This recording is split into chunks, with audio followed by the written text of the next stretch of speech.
Assalamu alaikum wa rahmatullahi wa barakatuh. This is primarily going to be addressed to Muslims who have a bad habit of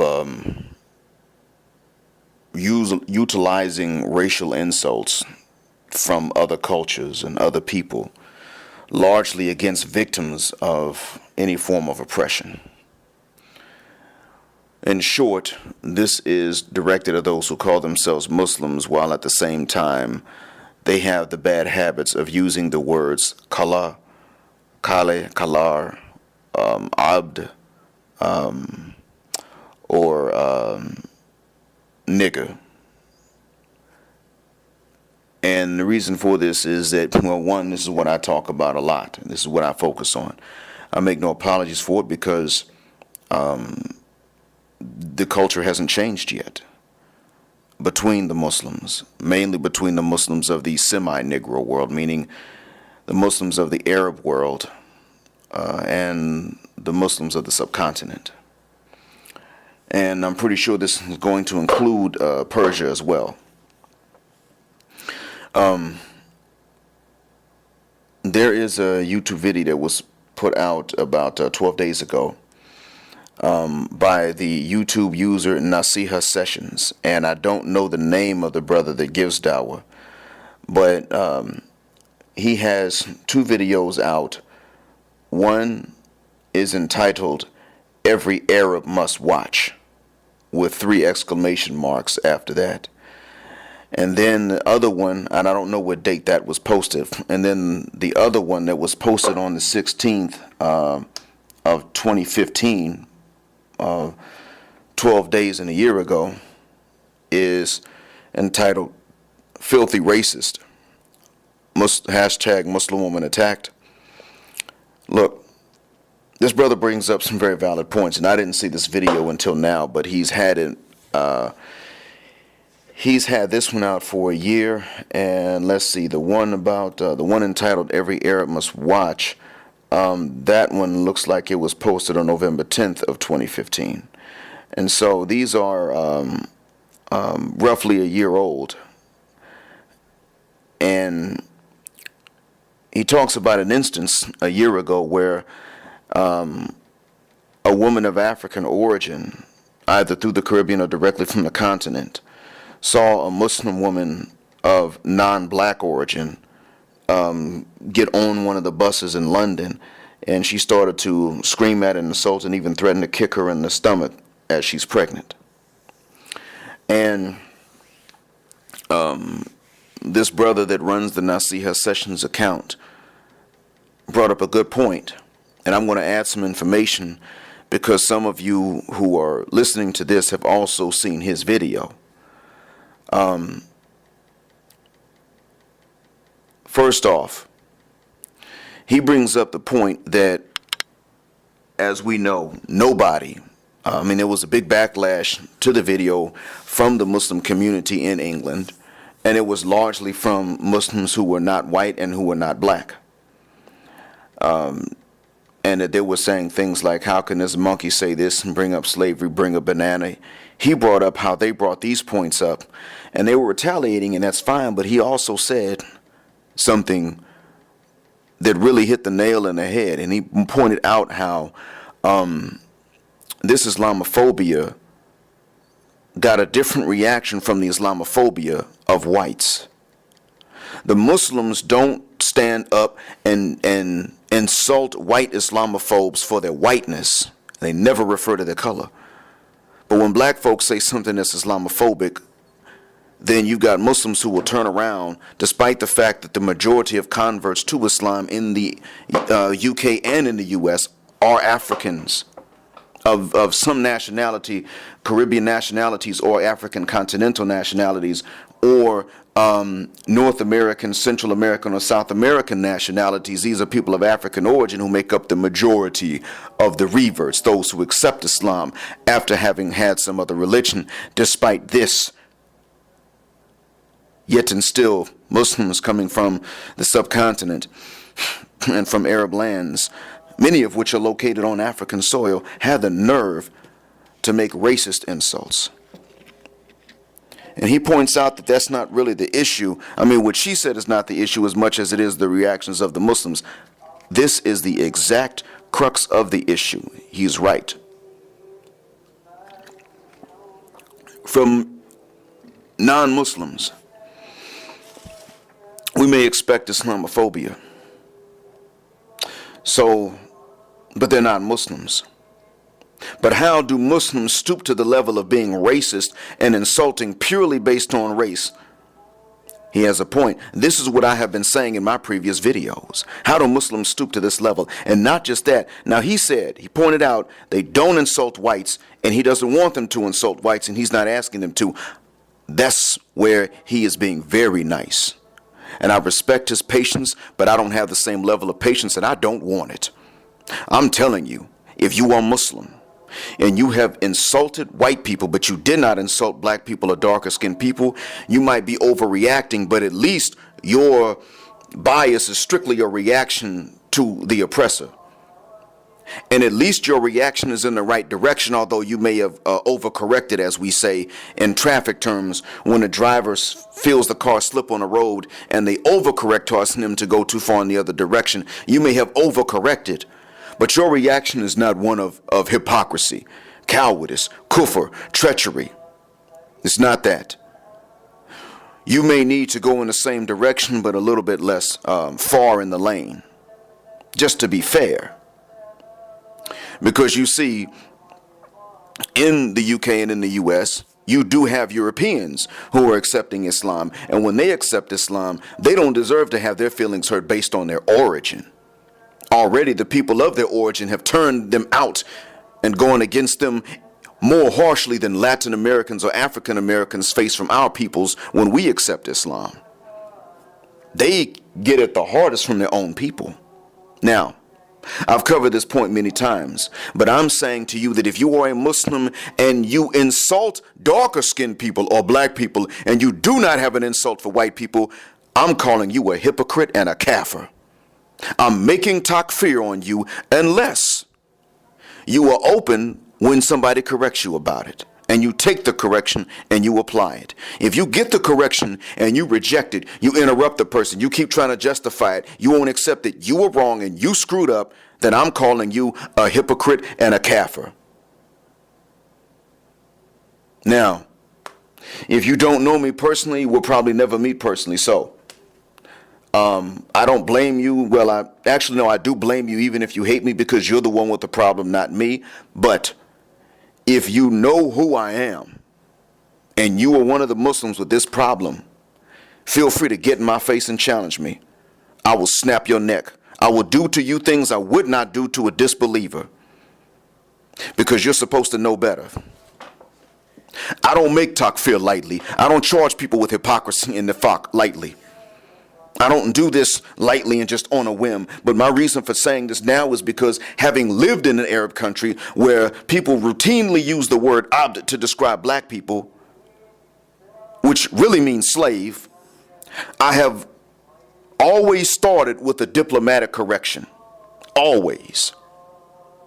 There are those who say, this is wrong, you're right, we shouldn't do it. I'm sorry, I'm going to use a different word. It's a bad habit. We don't think about it, and that's our problem. And I don't call them hypocrites and kafirs. We can shake hands and we can continue to eat dinner together, because they know they were wrong, they screwed up, and they're going to stop. At least as far as I can tell, they're going to stop. And I'm not going to obsess about what goes on behind my back and I can't see it. But then you got others who keep interrupting. They won't let you finish a sentence, and they want to sit up and tell you, Adi. They try to sweep it under the rug. Adi, bas kilam, meaning it's just a word. They say things in Arabic like, it's just a word. Bilal was black. Khalas. There's no racism in Islam. There's no difference between a white and a black and a black and a white. There's no difference between an Arab and a non-Arab. They want to sit up and interrupt me and tell me stuff that I already know, and I'm not the only one facing this. This is why I'm recording this. Those people who will not let me finish a statement and will not let me explain to them the error that they have made, because they don't know the error they've made, are the ones who don't want to know the degree of the error they've made, and they're hypocrites and they're kafirs as far as I'm concerned, and here's why. I'll tell you a story. And in this story, I want you to imagine the third. There are three characters in it, and I want you to imagine the third character as being of whatever ethnicity you are as you were saying this. There were three kids in a school, and there was one that was bullying. He bullied pretty much anybody, with a few exceptions. He bullied pretty much everyone else. And his name was BC. And then there was another student who always wanted to impress BC, always trying to impress BC. And he was a good friend to BC, although BC bullied him too, and his name was Marshall. And then there was a third kid. Now the third, I've forgotten his name. I knew them all actually, but I've forgotten his name. It's not important anyway. Because as I mentioned, you need to be able to imagine him being of the same ethnicity as you. Now, BC would bully pretty much everybody, with very few exceptions. He bullied everybody. Marshall was very nice to BC despite being bullied. And then the third was pretty much nice to everybody until he was bullied and mistreated. And when I say bullied, I don't mean what this generation of kids call bullying, which is just words and disapproval. I don't mean that. What I mean is actual threats or violence itself. The threat of such or the existence of the violence. Throwing things at him, stuff like that, taking things from him, pushing him. And so one day the third said, man, you know what? To hell with this. BC, you stay over there on your side of the classroom. Don't come too close to me. Do not touch anything that belongs to me. And BC said, what are you? Who are you to talk like this? And the third explained to him, you know, man, I'm just sick of you. You said we're not friends. Okay, fine, we're not friends. So leave me the hell alone. You're lucky I don't take a knife to you. You're lucky I don't stab you. I'm being nice. Stay away from me and stay away from my stuff, and I won't put you in the hospital. I won't even say anything mean to you. I won't even raise my voice at you if you just stay over there and leave me the hell alone. Marshall began to stand up for BC. And a few others began to sympathize with Marshall, standing up for BC. You can't talk like this. You can't talk like that to BC. He's our friend. Excuse me? No, he's not. He's done stuff to you all too. As they grew older, BC and the third were able to at least be cordial, but they weren't friends. But BC didn't see it many often anyway as they got older. But however, the third and Marshall and everybody that was like Marshall could never reconcile with each other. The third then hated Marshall so much that he never forgave Marshall even until, he never forgave Marshall till Marshall died. And Marshall got sick and he hid the illness from everybody because he wanted to impress BC. And therefore, he didn't want to show weakness and illness in front of BC while he was sick. So he hid the illness from any and everybody. By the time his parents discovered it, it was too far gone. The cancer had spread too far. The operation could only be performed once because the second one would have killed him. So if the cancer came back after the first operation, he had no chance to live, and that's exactly what wound up happening. But the third never forgave anybody that sided with BC. So when he got older, he left BC. BC didn't bother him. They had arguments a few times, but BC never threatened him anymore. But the other students, oh man, the third never forgave them, and they could never reconcile with him. And so when the others who were like Marshall met the third, even in adulthood, instead of them trading useful information, the third told them, you keep your distance. Why? You're a coward, that's why. Well, that was back in school. That was elementary school. We weren't even in second grade. Yeah, but you showed me who you are. What has changed about you since then? I've gotten older, so have I. So has BC. That's not enough. Show me that you have the courage to stand up to somebody who's bigger than you because they're wrong and you're right. Then you wouldn't be by yourself. And they would always want to tell the third that he was too far gone. He overreacted. He was imagining things. And he was like, no, I'm not imagining things. You are just a coward. And then later on, these guys they were victims later of other bullies in other schools.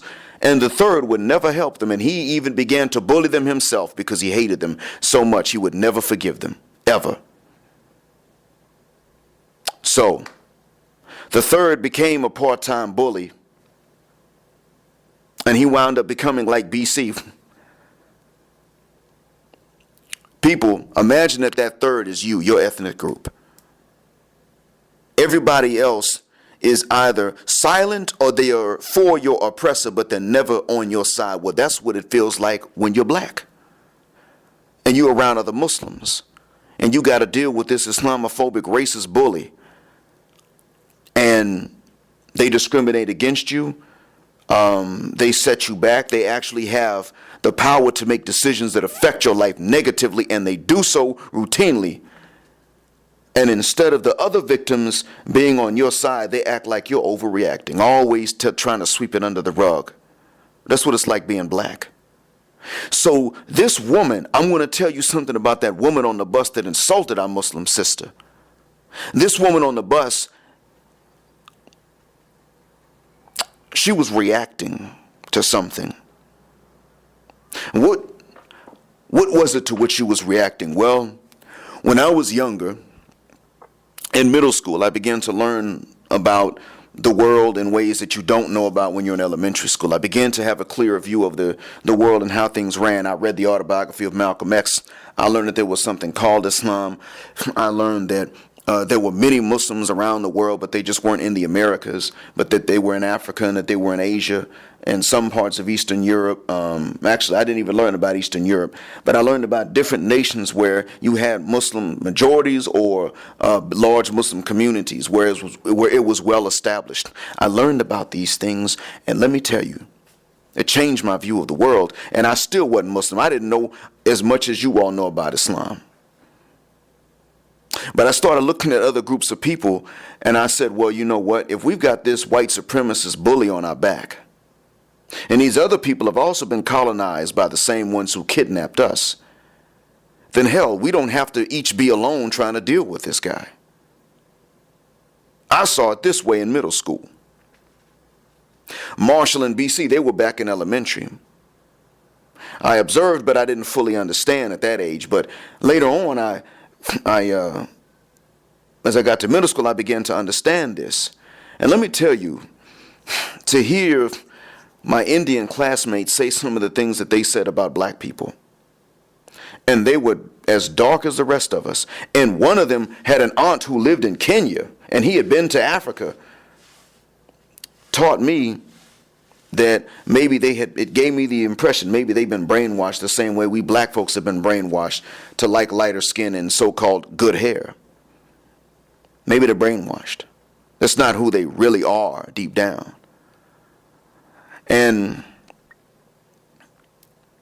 so really when I started to hear whites say things about how we black folks really shouldn't try to make friends with other people because they hated us and they had anti-black attitudes and they looked down upon us, but this new generation of white people were good. They were friends with black people, but you can't trust the Indians and the Latin Americans, the Mexicans and the Puerto Ricans and the Dominicans. Now you can't trust them at all. No. They hate you because you're black. But we're not like our parents.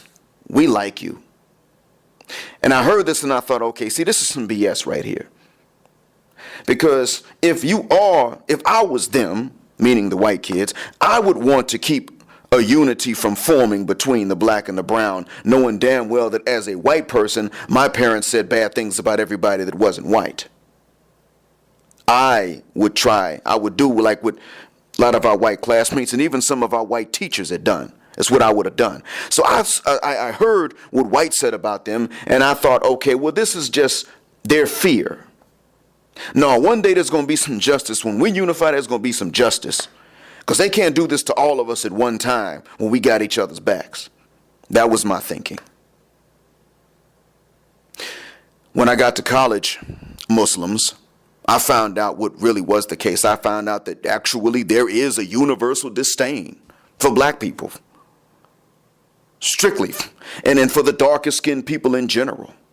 I found out that the standards of beauty were the same all over the world. Pro-white, anti-black. What the hell? Now, knowing this and coming to understand this in college gave me a new view of all of these other folks. I then began to hate Indians and Arabs primarily. How dare they have how dare they accept this idea? Then I began to hear in history classes that they had these ideas before they even met white people. That they had them for longer than they could remember. And I was learning this not from whites, because remember I told you I wouldn't take their word for this. No, I was learning this from Dominicans themselves, who were confessing, yes, we got a serious problem. I was hearing this from some of the younger Mexicans themselves who were confessing, yeah, we got this problem. We don't care much in my generation, but our grandmothers, oh man, they're not happy when one of us is born dark. I began hearing this from Indians who were our classmates at my all-black college. Pakistanis who were my classmates at my all-black college. A Nepalese guy told me that the Hindu religion was based on racism because the caste system is called Varna and it only means color. A Nepalese Hindu told me this. And I said, you got to be kidding me. And he told me, nope, that's exactly the way it is. And then I met some of the Arabs. And they said, well, no, we're Muslims, so Islam doesn't allow racism. But then they would express this desire to marry the palest of women with the blondest of hair and the bluest of eyes. And the darkest one of the Arabs that I knew, the most Ethiopian looking one, he had the most embedded colorism of all of them. He couldn't understand why black men like black women. It was that bad. And he was the darkest and the most African looking one. The boy had to get perms in order to run a comb through his hair. But he didn't like it when I told him he's black. So this showed me that the whole entire world is against you if you're black. So later on I learned about Islam. Okay, the religion is true, but the whole world is still against you if you're black, and they're not against white people to the same degree, no matter what white people have done. They colonized everybody. They kidnapped some. They raped almost everybody. They took the resources from everywhere, and they paid nothing for it. Well, now, if you're black, and you find out, yeah, that the religion is true, but the world's still against you, now how are you going to reconcile them two when the same people who are racist and don't know that they're racist are telling you that you can't discriminate against them? Well, then you have to change Islam a little bit at some point. So what this means is that the ones of you who are racist, whether you know you're racist or not, the ones of you who are racist, especially if you don't know you're racist, by definition have to have a different religion from somebody who is dark, someone who is black, someone who understands white supremacy, then accepts Islam. Your Islam can't be the same. Now somebody's got a wrong religion, and both of them call themselves Muslims. This is what we are not really getting into. We have not understood this in words and articulated it in our conscious minds, but we do understand this if we think about it and ponder it. The fact of the matter is that the racist is not going to have the same religion as the non-racist. And we're all brainwashed. Even in Africa, you got Muslims using skin bleach and trying to look less African. So you have this hypocrisy even in Africa, and this kufr, because some parts of Senegal, you're going to see some people who will not pray. They refuse to pray. Why? I'm a Muslim, but I'm not an Arab. That's what they tell you. So any part of Islam that's a requirement, they want to act like it's just the Arab culture. That's what they will. They actually will believe that. Oh, the hijab is strictly Arab culture. I can show my hair out in public. Oh, prayer is just the Arab culture. I don't really have to pray. God knows my heart. Now that's what they'll say. So any part of Islam that taxes you to practice it, they'll say, well, it's just Arab culture. It's not really Islam. They will say this, but then guess what? They're doing this because they don't want to be Arab. They don't want to be like the Arabs. They don't want to have anything in common with the Arabs. They hate you because of your anti-blackness, and yet at the same time they're using skin bleach, or they are marrying women who use skin bleach and straightening their hair, or they're wearing straight-haired wigs. So this is a problem even. This brainwashing is a problem even in Africa. But let me also tell you one thing that separates Africans from the Arabs and from the Desis. Africans and African Americans also have a counter movement to these things. So there is a discussion going on in the black world against these things. And so what you would call black consciousness is in fact growing. And you can't get black folks into Islam without them having some sort of black consciousness as well. Black people don't come into Islam and accept it with no relevance to black consciousness. It is precisely the black resistance to white supremacy that motivates many black folks to go searching and eventually find Islam in the first place. So you cannot sit up here and then turn around and tell somebody the same stuff that white racists will say when they don't know that they're racist. Oh, we don't see color. Nope, we see color. And you're going to have to confront your biases. You cannot say that you don't see color, but then you have a marriage preference for the same color as the oppressor. And at the bottom of that preference is the same color as the victim. And then say you don't see color. Now that's hypocrisy right there. So this is part of why it is that I said what I said about when I consider some people to be hypocrites. Now, unfortunately, it may be too late, because I want you all to understand that this sort of anti-black bias coming from Muslims has consequences, and they could be permanent. One, there will be black people who apostatize from Islam. I know this. I've seen it happen. Secondly, you will say that it's not your fault that somebody was Muslim and left. No, if you subscribe to these views they find offensive, it is in fact your fault. You are also to blame. If you cause the apostasy of another Muslim, I heard an imam say this in a khutbah, if you cause the apostasy of another Muslim, be assured that you got to go to hell with them. This is what an imam said in a khutbah. That being said, if you have an attitude that somebody else could find offensive enough to make them leave Islam, especially if you have an attitude that you share with others of your people from your cultural background that could be offensive enough for somebody else to want to leave Islam, rest assured that you got to go to hell too. Rest assured that you share the blame with that person who commits the apostasy. Well, if you share 2% of the blame, what is 1% of infinity?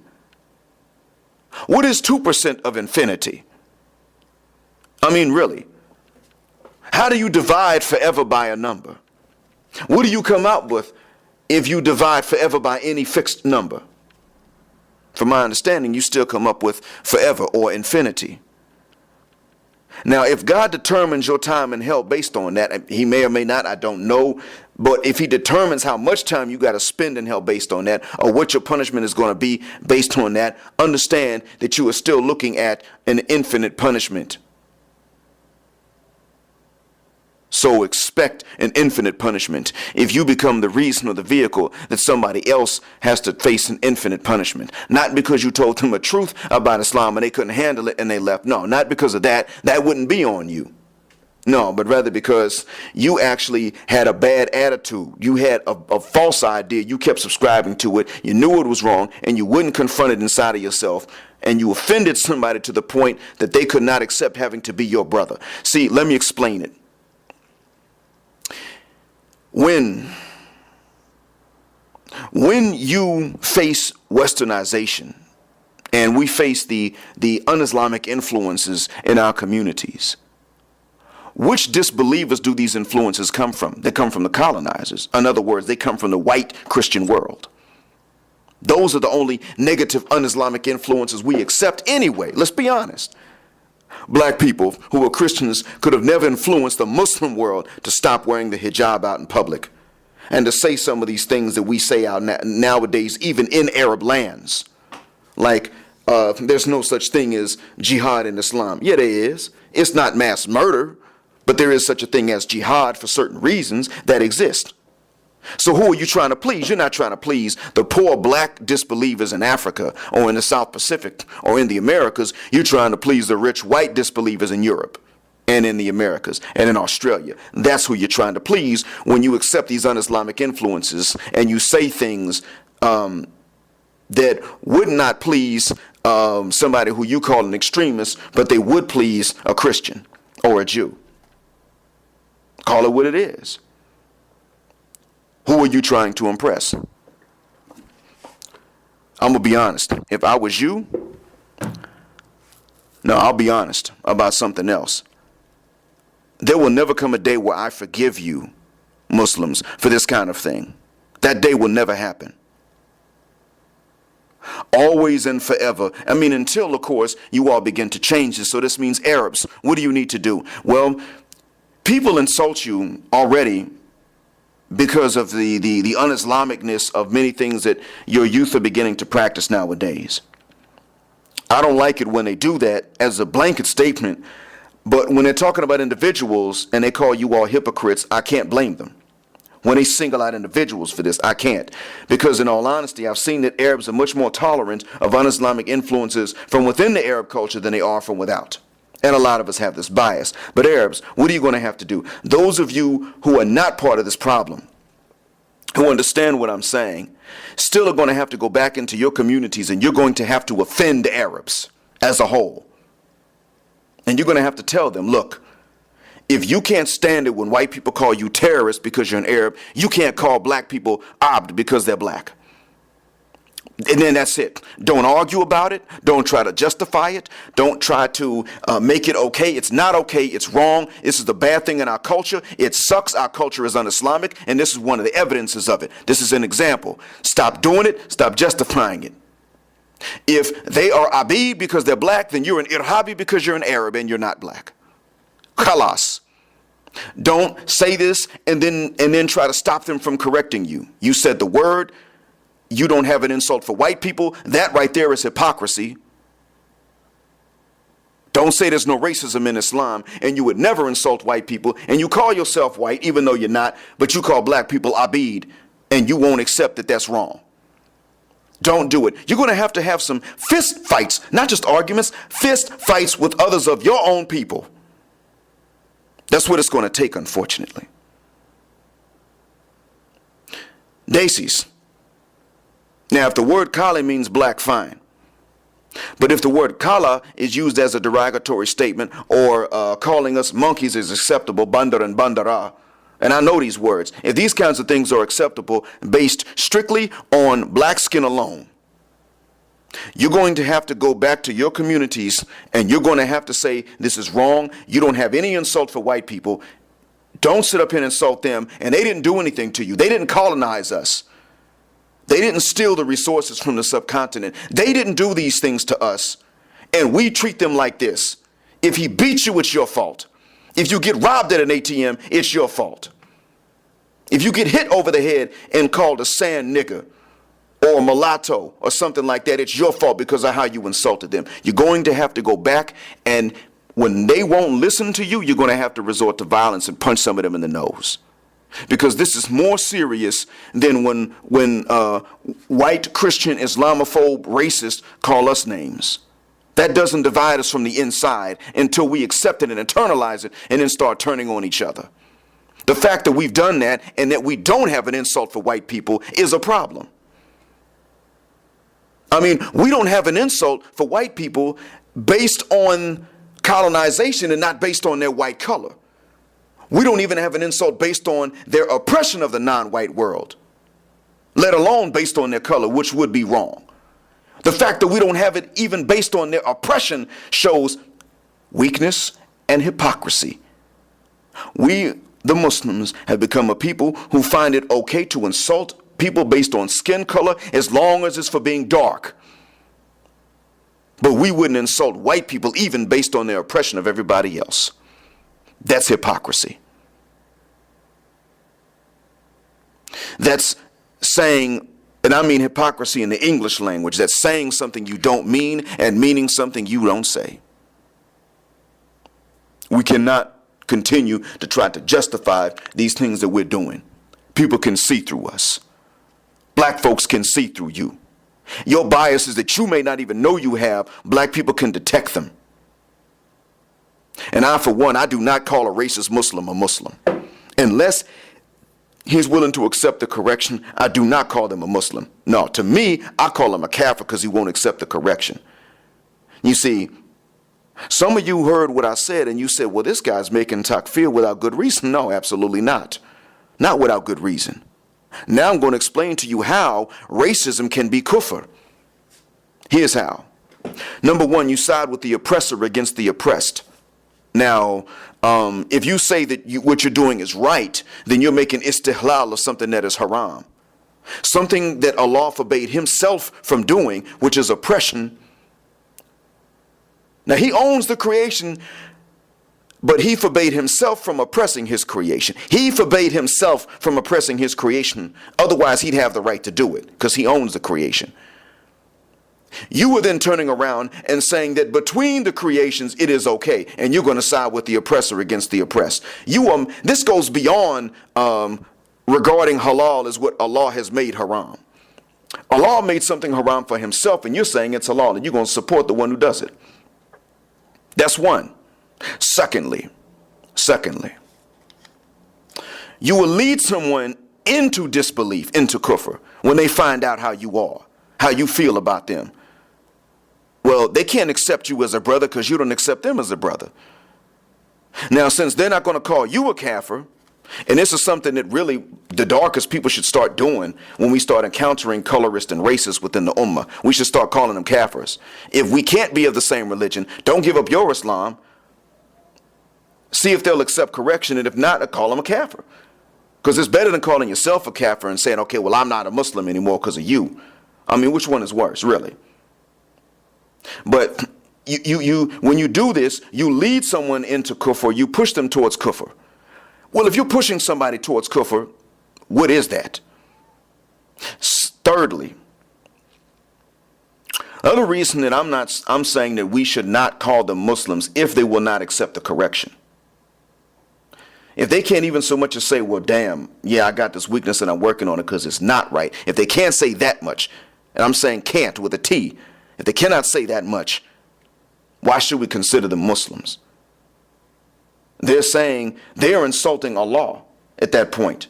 Because to call somebody a bad name strictly based on their origin and then try to act like it's right and it's okay is like saying that Allah is a racist, even though he told you that racism is not allowed. He's a racist. You calling Allah a racist indirectly. What is that? Is that Islam or is that kufr? Like I said, I don't use takfir lightly. But really, if you are dividing the Muslims up knowingly or uncaringly, you know and you just don't care. What is that? Is that Islam or is that kufr? You don't have to be spying on the Muslims on behalf of the kuffar. You're working on their behalf without them ever asking you to against us. You're working for the shayateen. You're doing what the shayateen want you to do against the rest of the Muslims, and they don't even have to come to you and ask you. They don't have to promise you any special powers, anything. You're just doing it. They don't have to ask you to make any special sacrifices, any satanic ritualistic sacrifices, and you're working on their behalf. You don't understand the depths of what you were doing. And this is why Muslims, you're going to have to engage in critical thinking. One way or another, you must engage in critical thinking. And you must doubt what you see on television. Are there neighborhoods in the Americas that are dangerous and they're black neighborhoods? Of course they are. Are they dangerous because they're black? No, they're dangerous because they're poor. However, they're not poor because they're black. They're poor because white racist are white racist. This is what you must understand. So this does exist, but again, it's because of white supremacy. So you're going to have to learn to stop blaming darker people for a lot of these things and start blaming those who you've looked up to for a long time. The one who can walk down the street in your country and get the most respect with their passport and their complexion is the one you need to start blaming for a lot of these things, or at least their governments are the ones you're going to have to start blaming for a lot of these things. And many people who become conscious in the subcontinent, I give them credit, they look and they say, well, you know, we were colonized. We shouldn't accept this kind of brainwashing. And they're right. However, it goes deeper than that, because these ideas of color and race existed in the subcontinent before white people ever set foot in that region. By the time real, true white people set foot in the subcontinent, they were already at the top of the color caste system. This was a problem. Now, if you're black and you got this whole world that's always against you on the basis of nothing but your color alone, you will eventually run out of patience. And that's what's going to happen with black folks. And if that does happen and black folks start committing genocide, it still ain't going to be just the fault of black people. It's going to also be the fault of other non-black, non-white folks. Because when you're a white supremacist and you're not a Muslim, that's oppression, but that's not treachery. You don't expect better from them. But when you are a Muslim and you're talking about Islam and you're supposed to be better and you're not supposed to be the oppressor, but you side with the oppressor against the victim, that's not just a disappointment. That's outright treachery. And people are going to react against you worse. That's why they say it's easier to forgive an enemy than it is to forgive a friend. Well, it's easier to forgive an enemy than it is to forgive someone who was supposed to be neutral, let alone someone who was supposed to be on your side. I mean, really. If you get into a car accident with someone and it's not your fault, and the other driver's lying, trying to wiggle out of it, you may understand. But if the cop who saw that it was not your fault steps forward and supports that liar, you would probably plan revenge against the police officer, because he's not supposed to take sides except where the truth is. And he did it. You're going to look at him like, okay, the other guys are rats behind lie, but this guy's a traitor. He has betrayed what he stands on and betrayed me. And you will have more. You may be able to forgive the other driver one day, but not the police officer who lied. Well, that's what the relationship between black folks and brown Muslims is like. At this point, I want you all to understand that although black folks are not walking around violent against you yet, that day is probably going to come. And when it does come, as much as I hate to see violence against Muslims, I'm going to look at the Muslims who had these anti-black ideas, and I'm not going to feel sympathy. I'm going to say, great, the Ummah doesn't need them, because they were going to pass it on to the children. And we don't need that. But I don't want to see this happen. So I also want to make one thing very clear. Arabs. In this video by the brother that runs Nasiha Sessions, and where he says every Arab must watch, I want you to understand, Arabs, this is very true. You cannot sit up here and look down on other people for certain things and then turn around and forgive yourself for doing it. No, seriously. I've seen this. I'm living in an Arab country right now. If I get my hair cut close, very close on the sides, and I leave a little bit on top, I'm wearing a short haircut because it's hot. And it's easier to keep the scalp clean when your hair is short. I wasn't doing this to imitate somebody else or to wear the haircut that's called qaza, which is mentioned in a hadith. And I thought that was a Viking hairstyle where the hair is very, very, very long from the top and it's shaved bald on the sides, like the Vikings wore. I thought that that's what the qaza was referring to. I'm still not sure that that's not it. But I have seen where Arabs in this country will tell me that this haircut is haram, even though I'm not wearing the Viking haircut. I just have a very short haircut.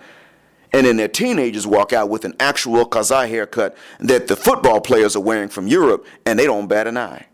and don't say anything. I've seen this.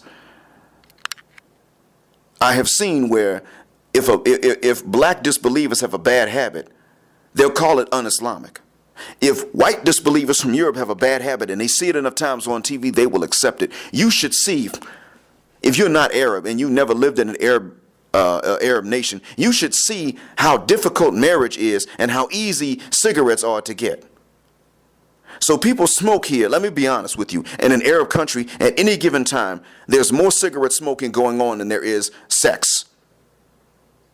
Now, that's a doggone problem. Why? Because marriage ain't easy. And since marriage is not easy to accomplish and it's expensive, then you have financial pressures between married couples. And so all of this is going to cut down on marital sex, which is halal and actually good. But cigarettes are every goddamn where over here. And Arabs don't correct each other about smoking. I've seen Arabs argue with each other about everything, but never about smoking.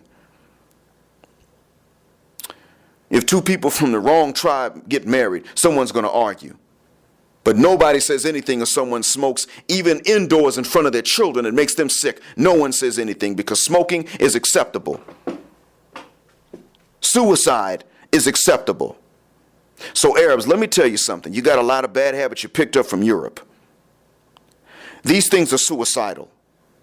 I have no special attachment to you Arabs outside of this religion. If you are going to have these bad habits that are killing you, I want you to make up your minds between two things. And I'm talking not to the ones who put Islam above the culture. You and I are already on the same page. We agree. We are brothers in faith, and that's the end of it. But to the rest of you who put these cultural things above your religion, and to the detriment of yourselves and the society, make up your minds. Either reform and put the religion above your little silly behind backwards culture, which it is. We all got it. Or go ahead and off yourselves and get rid of yourselves so that the rest of the ummah can move forward, because you have a central location in the ummah and your bad habits are holding the ummah back. Let me just call it what it is. I don't count you special because you're Arabs, but you do have a central location. You have a privileged location, geographically speaking, but you're holding the rest of the Muslim world back. So reform or just commit suicide and get yourselves out of our way. Seriously. Because the sooner that you are replaced either by a better version of yourselves, which is what I would prefer, or by someone else altogether, which I have to accept if you insist on that, but the sooner you are replaced by one or the other, the better off the Muslim Ummah will be. Right now, the way you are, where you are located geographically, and with the customs that you've adopted that are evil, you're holding everybody else back. That's just what it is. You don't think critically. You don't want to learn about the rest of the world. You entertain small minds. You focus on football, and you care nothing about what's going on with the rest of the Muslims. And when you do care, you only care about Palestine, while at the same time you're sitting there calling Palestinians traitors. And you ignore what happens inside of non-Arab lands for the most part, not even knowing what's going on in the Central African Republic. You don't care. Well, if this is who you're going to be, if you're going to continually be impressed and distracted by new cars put out in Europe and in the United States, and luxury boats and yachts that you're never going to be able to afford, and football games that have no bearing on your life except that you spend money to go to them sometimes, and you will ignore real issues like the fact that your youth can't get married because the dowries are too expensive and your culture is too backwards, and you care more about family honor than you do about Islam. And if you don't care that homosexuality is spreading in your country and your teenagers are telling other people this in the hopes that we'll go to you and tell you to let them get married, but you won't do it. If this is what's going to happen, then we don't need you in that central location. So you need to either replace your lower selves with a better self, or just go ahead and off yourself so that somebody else can walk in and replace you. Get out of the way of the rest of the ummah, please. Black folks, I got a lot of stuff I need to say to you too, but I'm going to say it in a different recording because I'm not going to sit up here and blast us in front of non-blacks just to make them happy. But in another recording, probably a secret one sent out selectively to some of you, we need to have some internal reform going on too. And this is whether you're black in Senegal, in Gambia, Jamaica, the U.S., Brazil, or Colombia. We got some stuff we need to work out. Unfortunately, these consequences, they may be permanent. And it may be that the unity of the Muslim Ummah is broken permanently.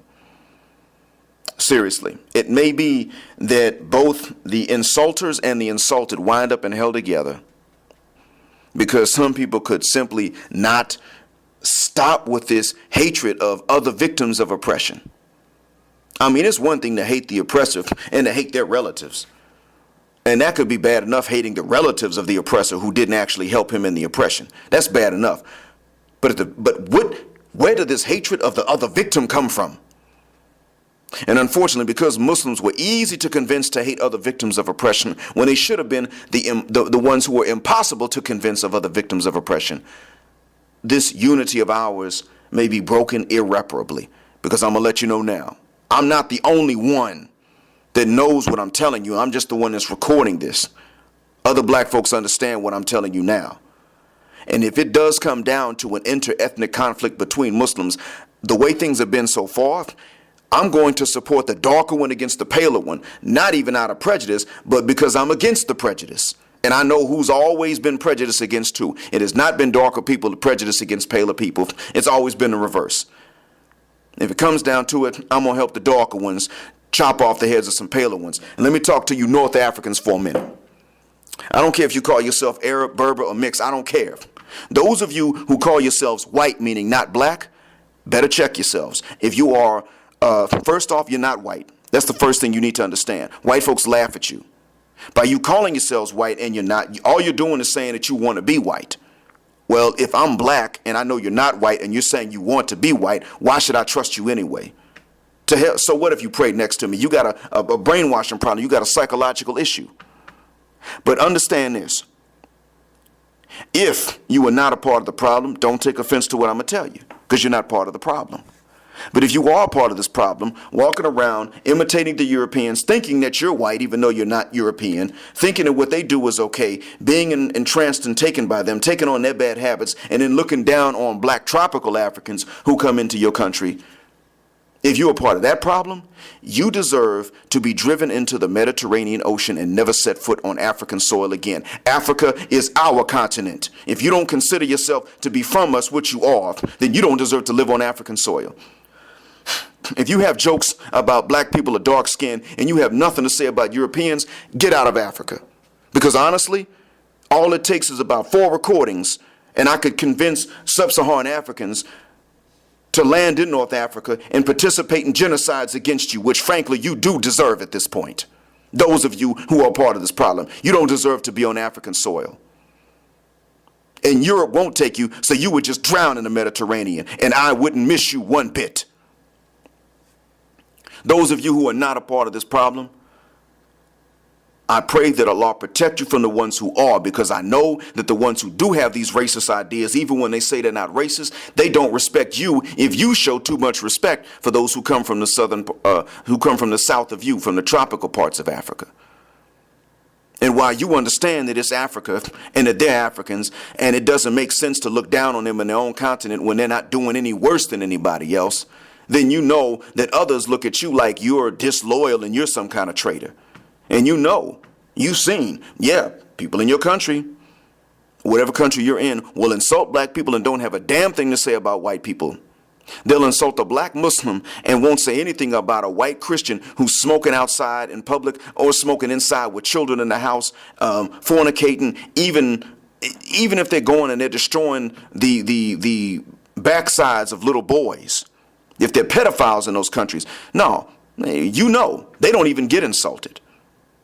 But black Africans, if they simply play music as loud as some Arabs play music, they get insulted. Blamed for stuff that's not really the case. You know about this. But what you're going to have to do if you're not a part of the problem is you're going to have to go and confront your people. And you're going to have to tell them, look, if you got problems with black Africans and you don't have a problem with the Europeans who colonized us, you need to get the hell out of Africa. Seriously, you don't belong here. You're not an African. Don't say I'm a North African. You're not an African at all. And you're damn sure ain't a Muslim. Get the hell out. That's what we need you to do. You ain't a part of the problem. You don't even like it. And I know y'all exist because I've met y'all. But y'all need to confront your people and tell them about themselves. On the real, we Muslims who hate racism are going to have to start getting in the faces of Muslims who don't hate racism, think it's okay, go along with it, because there's only one type of racism in the world right now anyway, and that's white supremacy. Black folk ain't got the power to be racist per se. And we don't have the hatred of whites to be black supremacists, but this is beginning to formulate. And again, this is a reaction, so it's not really worthy of blame until you remove the threat of white supremacy. We're all going to have to go back and we're going to have to tell our people things that are very uncomfortable and maybe even have fistfights about it when they decide they're going to hit us. These are things we're going to have to do. We're going to have to get up in some people's faces and tell them, no, bro, I tried to correct you. You interrupted. You wouldn't listen. You were kafir. It's like that. We may have to tell them. You're not going to let me tell you why you're a kafir. I understand that, but you're a kafir until you change. Arabs, Daisies, I want you to understand something about the black reaction to how you've been. When it comes to this issue of race and color, I'm not talking about every issue. I'm saying specifically the issue of race and color. When it comes to that, we black folks are right and you all are wrong.